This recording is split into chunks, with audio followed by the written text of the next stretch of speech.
Surah 29, Al Ankabut, the spider. In the name of Allah, the most merciful, the most compassionate. Alif Lam Mim. Do people think that they will be let go merely by saying we believe and that they will not be tested? For we indeed tested those who went before them. Allah will most certainly ascertain those who spoke the truth and those who lied. Do the evildoers suppose that they will get the better of us? How evil is their judgment! Let him who looks forward to meeting Allah know that Allah's appointed term will surely come to pass. He is all-hearing, all-knowing. Whosoever strives in the cause of Allah does so to his own good. Surely Allah stands in no need of anyone in the whole universe. Those who believe and do good deeds, we shall cleanse them of their evil deeds and reward them according to the best of their deeds. We have enjoined upon man kindness to his parents, but if they exert pressure on you to associate with me in my divinity, any that you do not know to be my associate, do not obey them. To me is your return, and I shall let you know all that you have done. As for those who believed and acted righteously, we shall certainly admit them among the righteous. Among people there are some who say, we believe in Allah, but when such a person is made to endure suffering in Allah's cause, he reckons the persecution he suffers at the hands of people as though it is a chastisement from Allah. But if victory comes from your Lord, the same person will say, we were with you. Does Allah not know whatever is in the hearts of the people of the world? Allah will surely ascertain who are the believers and who are the hypocrites. The unbelievers say to the believers, follow our way, and we will carry the burden of your sins. They say so even though they are not going to carry any part of their sins. Surely they are lying. They will certainly carry their own burdens and other burdens besides their own. They will assuredly be called to account on the day of resurrection concerning the fabrications which they contrived. We did indeed send Noah to his people, and he lived among them 1,000 years, save 50. Eventually the flood overtook them, while they were engaged in wrongdoing. Then we rescued Noah together with the people in the ark, and made it, that is, the ark, a lesson for all people. We sent Abraham, and he said to his people, serve Allah and fear him. This is better for you if you only knew. Those that you worship instead of Allah are merely idols, and you are simply inventing lies about them. Indeed, those whom you worship beside Allah have no power to provide you with any sustenance. So seek your sustenance from Allah, and serve only Him, and give thanks to Him alone. It is to Him that you will be sent back. And if you give the lie to the messenger, then many nations before you also gave the lie to their messengers. The messenger is charged with no other duty than to deliver the message in clear terms. Have they never observed how Allah creates for the first time and then repeats it? Indeed, to repeat the creation of a thing is even easier for Allah than creating it for the first time. Say, go about the earth and see how He created for the first time, and then Allah will recreate life. Surely, Allah has power over everything. He chastises whom He will and forgives whom He will. To Him, all of you will be sent back. You cannot overpower Allah, neither on the earth nor in the heaven. None can protect you from Allah, nor come to your aid against Him. Those who disbelieved in Allah's signs and in meeting Him, it is they who have despaired of my mercy. It is they for whom a painful chastisement lies ahead. The people of Abraham had no other answer than to say, kill him or burn him. But Allah delivered him from the fire. There are many signs in this for those who believe. He said, you have taken up idols instead of Allah as a bond of love among yourselves in the present life. But on the day of resurrection, you will disown and curse one another. Your refuge shall be the fire, and none will come to your aid.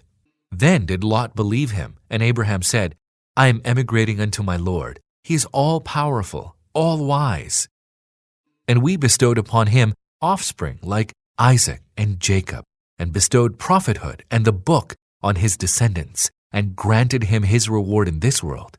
He will certainly be among the righteous in the hereafter. We sent Lot, and he said to his people, you commit the abomination that none in the world ever committed before you. What? Do you go to men to satisfy your lust, engage in highway robbery, and commit evil deeds in your gatherings? Then they had no answer to offer other than to say, bring Allah's chastisement upon us if you are truthful. Lot said, "My Lord, aid me against these mischievous people." When our emissaries brought the good news to Abraham and said to him, "We are surely going to destroy the inhabitants of the city. Its inhabitants are immersed in wrongdoing." Abraham said, "But Lot is there." They replied, "We are well aware of those who are there. We shall save him and all his household, except his wife. His wife is among those who will stay behind." When our emissaries came to Lot, he was distressed and embarrassed on their account. They said, "Do not fear nor be distressed. We shall save you and all your household, except your wife, who is among those that will stay behind. We shall bring down upon the people of this city a scourge from the heaven because of their evil doing.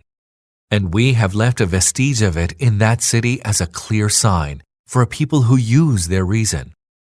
And we sent to Midian their brother Shoaib. He said, "My people, serve Allah and look forward to the last day, and do not go about the earth committing mischief." But they denounced him as a liar, so a mighty earthquake overtook them, and by the morning they lay overturned in their houses. And we destroyed Ad and Thamud, whose dwellings you have observed. Satan had embellished their deeds for them and had turned them away from the right path, although they were a people of clear perception.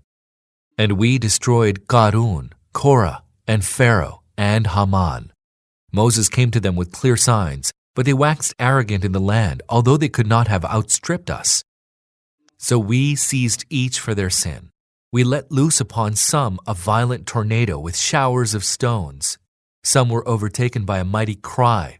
Some were caused to be swallowed up by the earth, and some we drowned. Allah would not wrong them, but it is they who wronged themselves. The case of those who took others than Allah as their protectors is that of a spider who builds a house. But the frailest of all houses is the spider's house, if they only knew. Surely, Allah knows fully what they call upon apart from Him. He is the most powerful, the most wise.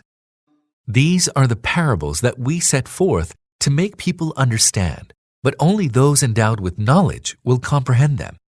Allah has created the heavens and the earth in truth. Certainly there is a sign in this for those who believe. O Prophet, recite the book that has been revealed to you and establish prayer.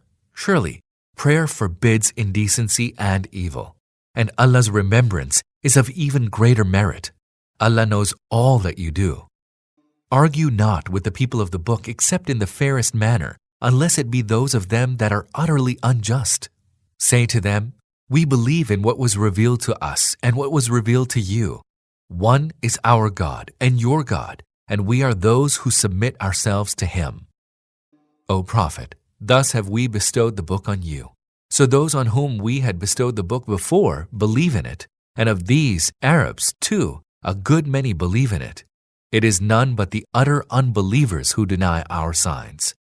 O Prophet, you did not recite any book before, nor did you write it down with your hand, for then the votaries of falsehood would have had a cause for doubt. But it is a set of clear signs in the hearts of those who have been endowed with knowledge. None except the utterly unjust will deny our signs. They say, "Why were signs from his Lord not sent down upon him?" Say, "The signs are only with Allah. As for me, I am no more than a plain warner."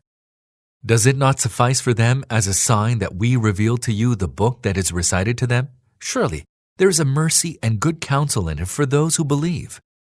Say, O Prophet, Allah suffices as a witness between me and you. He knows whatever is in the heavens and the earth. As for those who believed in falsehood and are engaged in infidelity with Allah, it is they who will be the losers. They ask you to hasten in bringing chastisement upon them.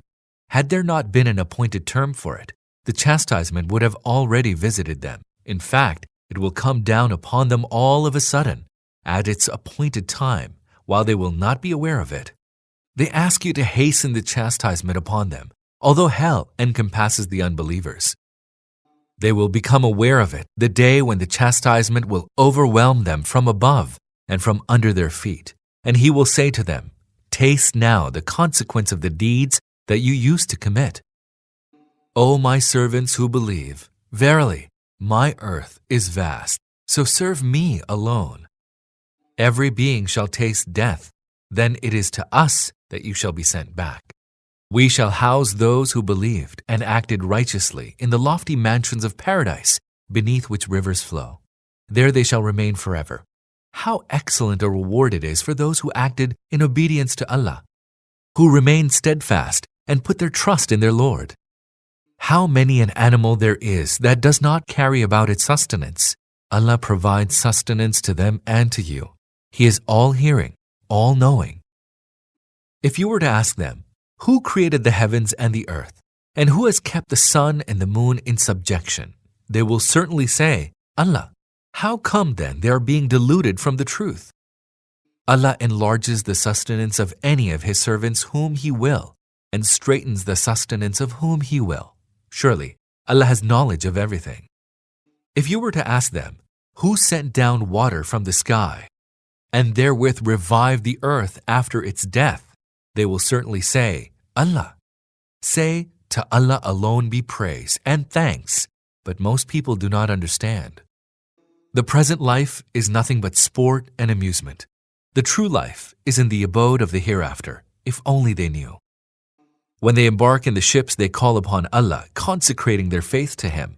But when He rescues them and brings them to land, they suddenly begin to associate others with Allah in His divinity, that they may be ungrateful for the rescue that we granted them, and that they may revel in the pleasures of the present life. Soon they shall come to know. Do they not see that we have given them a sanctuary of safety, whereas people around them are being snatched away? So do they believe in falsehood and ungratefully deny Allah's bounties? Who can be more unjust than he who foists a lie on Allah or gives the lie to the truth after it has come to him? Is hell not the resort of the unbelievers? As for those who strive in our cause, we shall surely guide them to our ways. Indeed, Allah is with those who do good.